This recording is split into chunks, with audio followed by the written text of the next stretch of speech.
بسم الله الرحمن الرحيم. ألف لام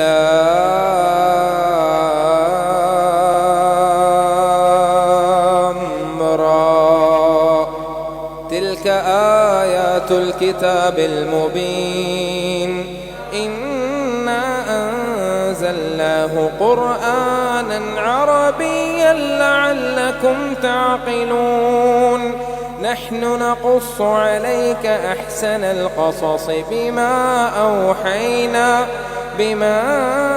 أوحينا إليك هذا القرآن وإن كنت من قبله لمن الغافلين. إذ قال يوسف لأبيه يا أبت إني رأيت 11 كوكبا والشمس والقمر رأيتهم لي ساجدين. قال يا بني لا تقصص رؤياك على إخوتك فيكيدوا لك كيدا إن الشيطان للإنسان عدو مبين. وكذلك يجتبيك ربك ويعلمك من تأويل الأحاديث ويتم نعمته عليك وعلى آل يعقوب كما أتمها على أبويك من قبل إبراهيم وإسحاق إن ربك عليم حكيم. لقد كان في يوسف وإخوته آيات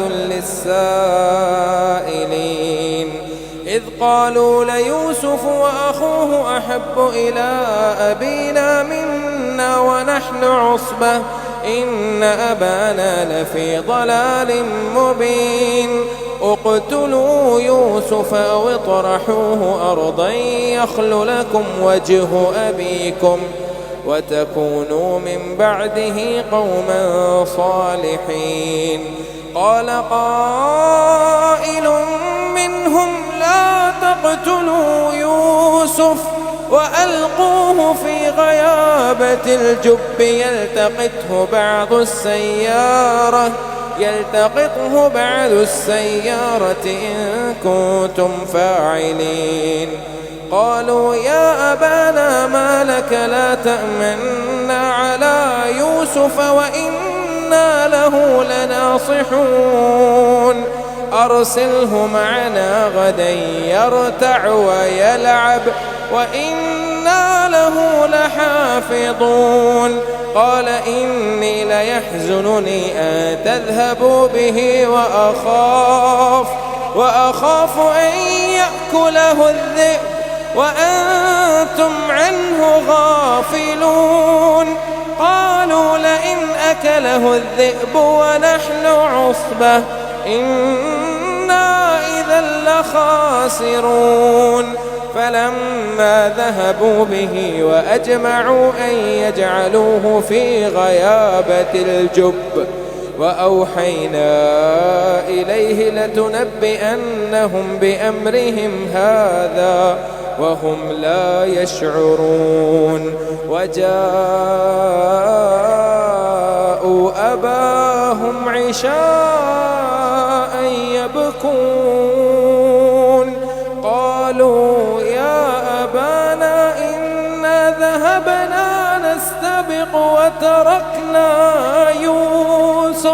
وتركنا يوسف عند متاعنا فأكله الذئب وما أنت بمؤمن لنا ولو كنا صادقين. وجاءوا على قميصه بدم كذب قال بل سولت لكم أنفسكم أمرا فصبر جميل والله المستعان على ما تصفون. وجاءت سيارة فأرسلوا واردهم فأدلى دلوه قال يا بشرى هذا غلام وأسروه بضاعة والله عليم بما يعملون وشروه بثمن بخس دراهم معدودة وكانوا فيه من الزاهدين. وقال الذي اشتراه من مصر لامرأته أكرمي مثواه عسى أن ينفعنا أو نتخذه ولدا وكذلك مكنا ليوسف في الأرض ولنعلمه من تأويل الأحاديث والله غالب على أمره ولكن أكثر الناس لا يعلمون. ولما بلغ أشده آتيناه حكما وعلما وكذلك نجزي المحسنين. وراودته التي هو في بيتها عن نفسه وغلقت الأبواب وقالت هيت لك قال معاذ الله إنه ربي أحسن مثواي إنه لا يفلح الظالمون. ولقد همت به وهم بها لولا أن رأى برهان ربه كذلك لنصرف عنه السوء والفحشاء إنه من عبادنا المخلصين. واستبق الباب وقدت قميصه من دبر وألف يا سيدها لدى الباب. قالت ما جزاء من أراد بأهلك سوءا إلا أن يسجن أو عذاب أليم.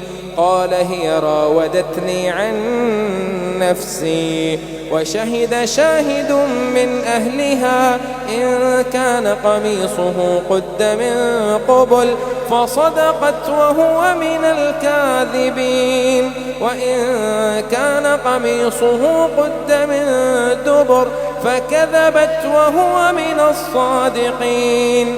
فلما رأى قميصه قد من دبر قال إنه من كيدكن إن كيدكن عظيم. يوسف أعرض عن هذا واستغفري لذنبك إنك كنت من الخاطئين. وقال نسوة في المدينة امرأة العزيز تراود فتاها عن نفسه قد شغفها حبا إنا لنراها في ضلال مبين. فلما سمعت بمكرهن أرسلت إليهن وأعتدت لهن متكئا وآتت كل واحدة منهن سكينا وقالت اخرج عليهن. فلما رأينه أكبرنه وقطعن أيديهن وقلن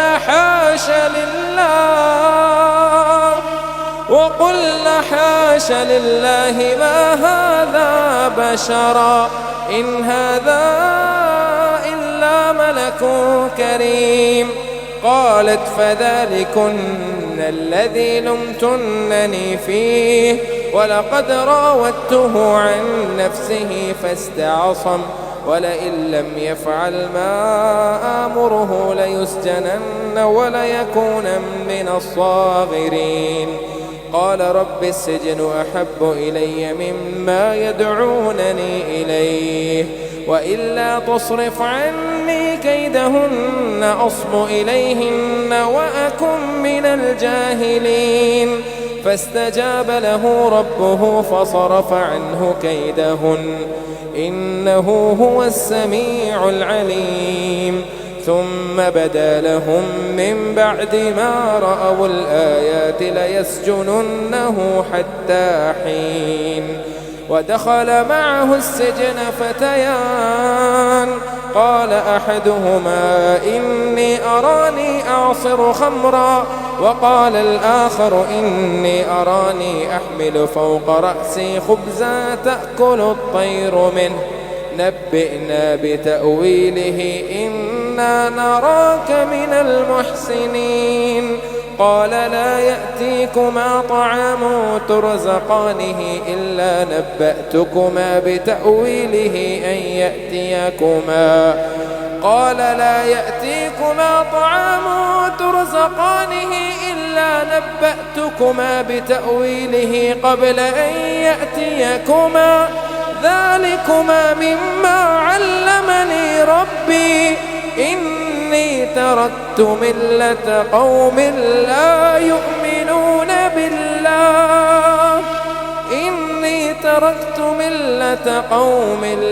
يؤمنون بالله وهم بالآخرة هم كافرون.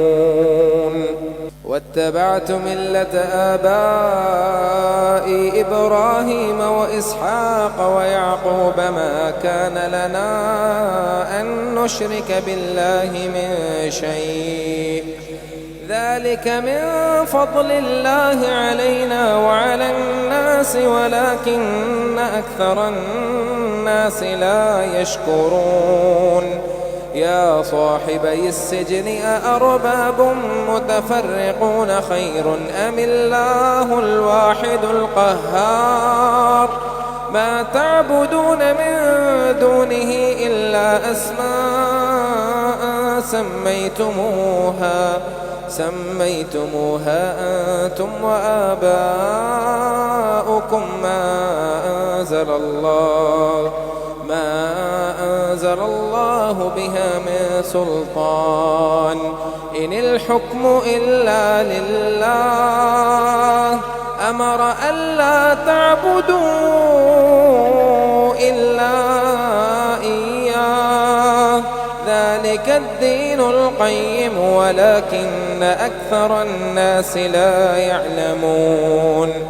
يا صاحبي السجن أما أحدكما فيسقي ربه خمرا وأما الآخر فيصلب فتأكل الطير من رأسه قضي الأمر الذي فيه تستفتيان.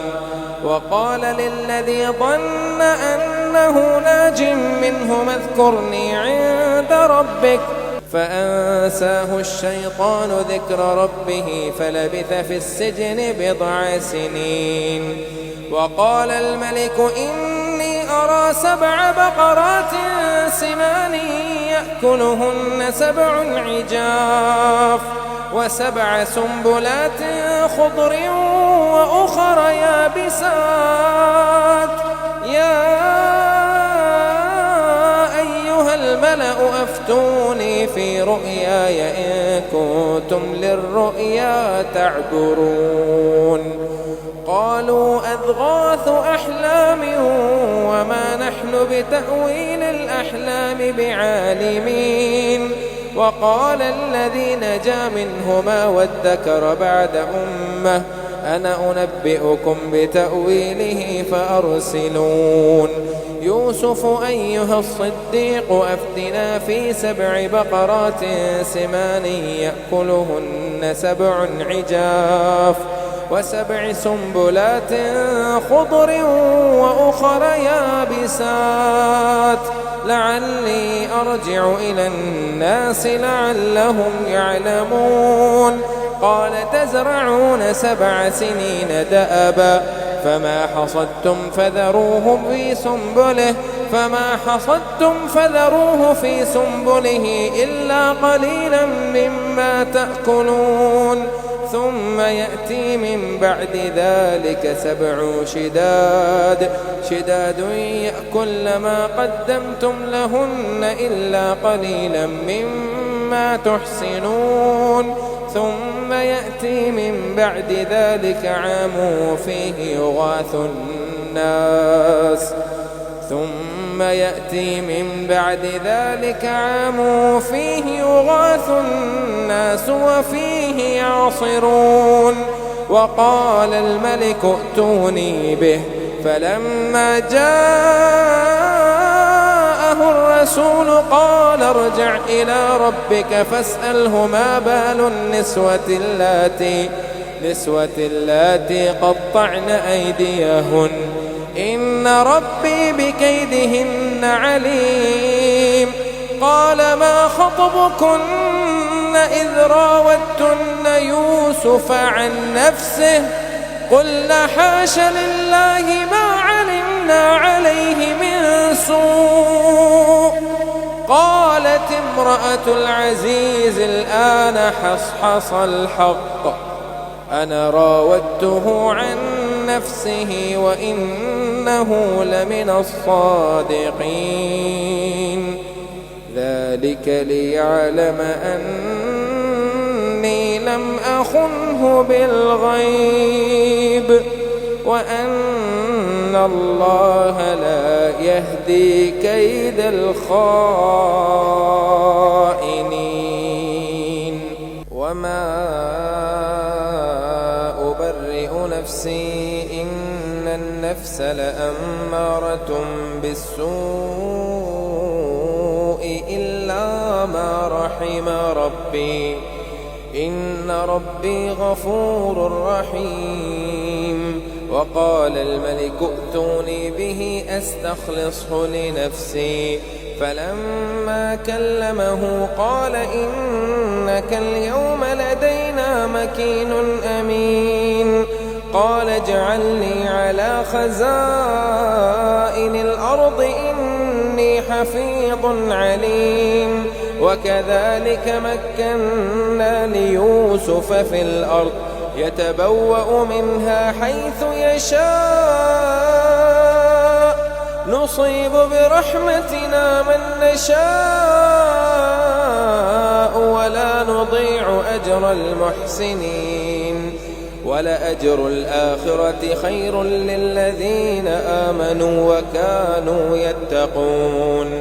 وجاء إخوة يوسف فدخلوا عليه فعرفهم وهم له منكرون. ولما جهزهم بجهازهم قال ائتوني بأخ لكم من أبيكم ألا ترون أني أوفي الكيل وأنا خير الموزنين. فإن لم تأتوني به فلا كيل لكم عندي ولا تقربون. قالوا سنراود عنه أباه وإنا لفاعلون. وقال لفتيانه اجعلوا بضاعتهم في رحالهم لعلهم يعرفونها إذا انقلبوا إلى أهلهم لعلهم يرجعون. فلما رجعوا إلى أبيهم قالوا يا أبانا منع منا الكيل فأرسل معنا أخانا نكتل وإنا له لحافظون. قال هل آمنكم عليه إلا كما أمنتكم على أخيه من قبل فالله خير حافظا وهو أرحم الراحمين. ولما فتحوا متاعهم وجدوا بضاعتهم ردت إليهم قالوا يا أبانا ما نبغي هذه بضاعتنا ردت إلينا ونمير أهلنا ونحفظ أخانا ونزداد كيل بعير ذلك كيل يسير. قال لن أرسله معكم حتى تؤتون موثقا من الله لتأتونني به إلا أن يحاط بكم.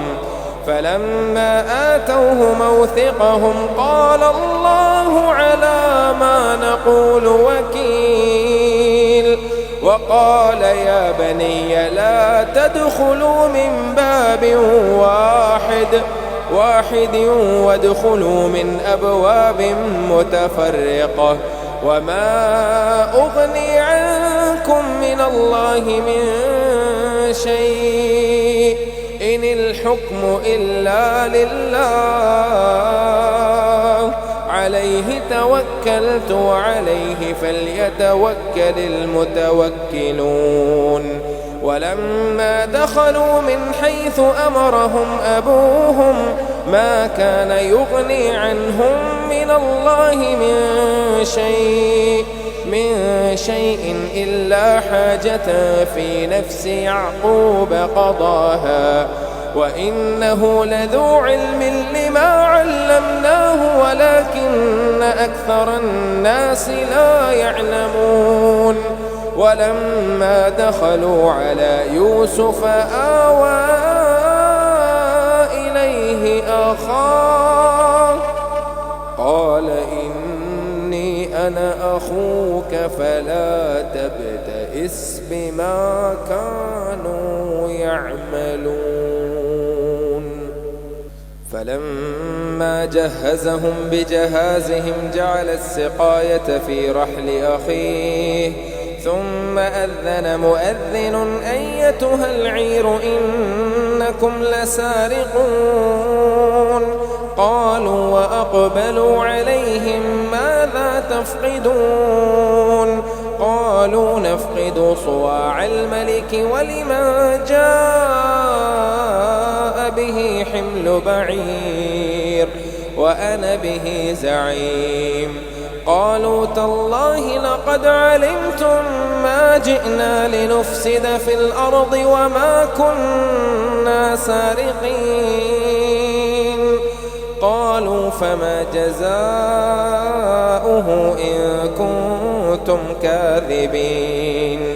قالوا جزاؤه من وجد في رحله فهو جزاؤه كذلك نجزي الظالمين. فبدأ بأوعيتهم قبل وعاء أخيه ثم استخرجها من وعاء أخيه كذلك كدنا ليوسف ما كان ليأخذ أخاه في دين الملك إلا أن يشاء الله نرفع درجات من نشاء وفوق كل ذي علم عليم. قالوا إن يسرق فقد سرق أخ له من قبل فأسرها يوسف في نفسه ولم يبدها لهم. قال أنتم شر مكانا والله أعلم بما تصفون. قالوا يا أيها العزيز إن له أبا شيخا كبيرا فخذ أحدنا مكانه إنا نراك من المحسنين. قال معاذ الله أن نأخذ إلا من وجدنا متاعنا عنده إنا إذا لظالمون. فلما استيئسوا منه خلصوا نجيا. قال كبيرهم ألم تعلموا أن أباكم قد أخذ عليكم موثقا من الله ومن قبل ما فرطتم في يوسف فلن أبرح الأرض حتى يأذن لي أبي أو يحكم الله لي وهو خير الحاكمين.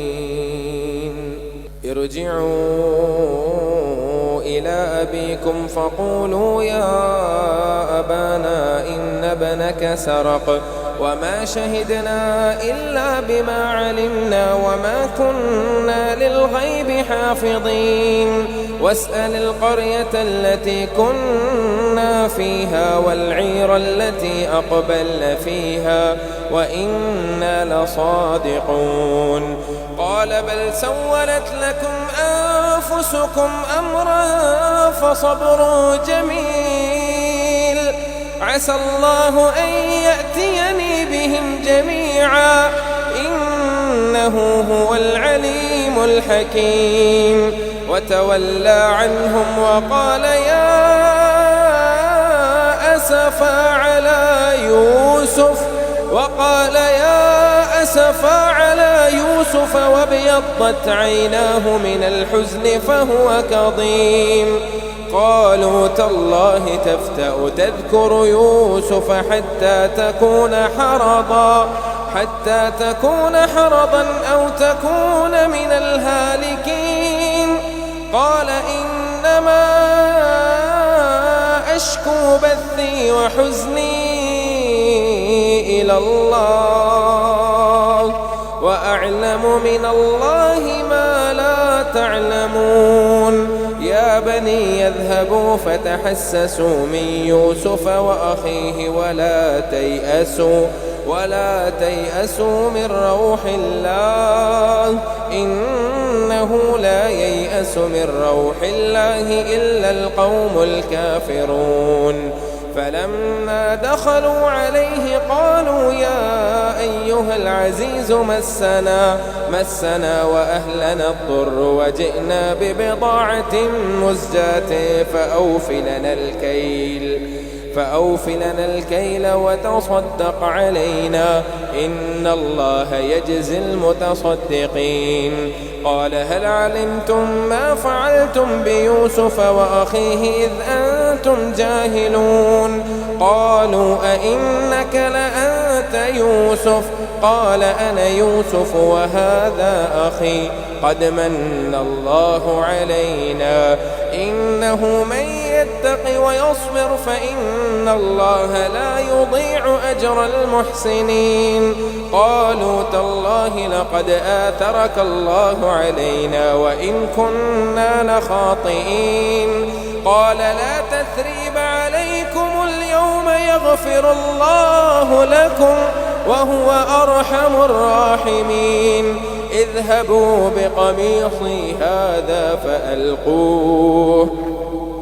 اذهبوا بقميصي هذا فألقوه على وجه أبي يأت بصيرا وأتوني بأهلكم أجمعين ولما فصلت العير قال أبوهم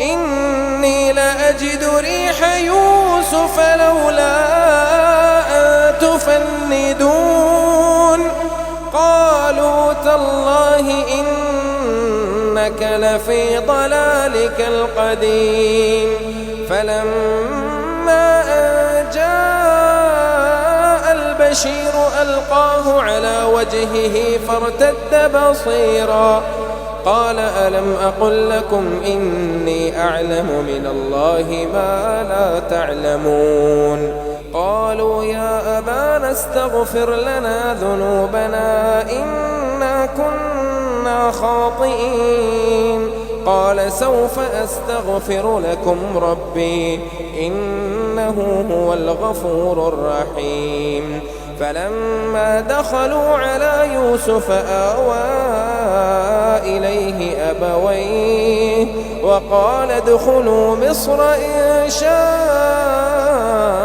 الله آمنين ورفع أبويه على العرش وخروا له سجدا وقال يا أبت هذا تأويل رؤياي من قبل قد جعلها ربي حقا وقد أحسن بي إذ أخرجني من السجن وجاء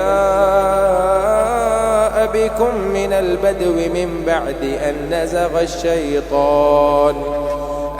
نزغ الشيطان بيني وبين إخوتي إن ربي لطيف لما يشاء إنه هو العليم الحكيم رب قد آتيتني من الملك وعلمتني من تأويل الأحاديث فاطر السماوات والأرض أنت وليي في الدنيا والآخرة توفني مسلما وألحقني بالصالحين ذلك من أنباء الغيب نوحيه إليك وما كنت لديهم إذ أجمعوا أمرهم وهم يمكرون وما أكثر الناس ولو حرصت بمؤمنين وما تسألهم عليه من أجر إن هو إلا ذكر للعالمين وكأي من آية في السماوات والأرض يمرون عليها وهم عنها معرضون وما يؤمن أكثرهم بالله إلا وهم مشركون أفأمنوا أن تأتيهم غاشية من عذاب الله أو تأتيهم الساعة بغتة وهم لا يشعرون قل هذه سبيلي أدعو إلى الله على بصيرة أنا ومن اتبعني وسبحان الله وما أنا من المشركين وما أرسلنا من قبلك إلا رجالا نوحي إليهم من أهل القرى أفلم يسيروا في الأرض فينظروا كيف كان عاقبة الذين من قبلهم ولدار الآخرة خير للذين اتقوا أفلا تعقلون حتى إذا استيأس الرسل وظنوا أنهم قد كذبوا جاءهم نصرنا فنجي من نشاء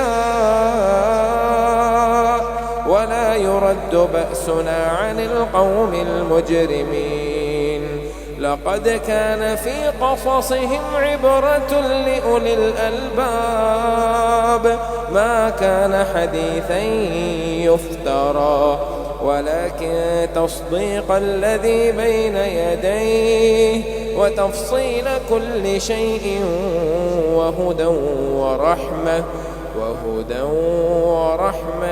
لقوم يؤمنون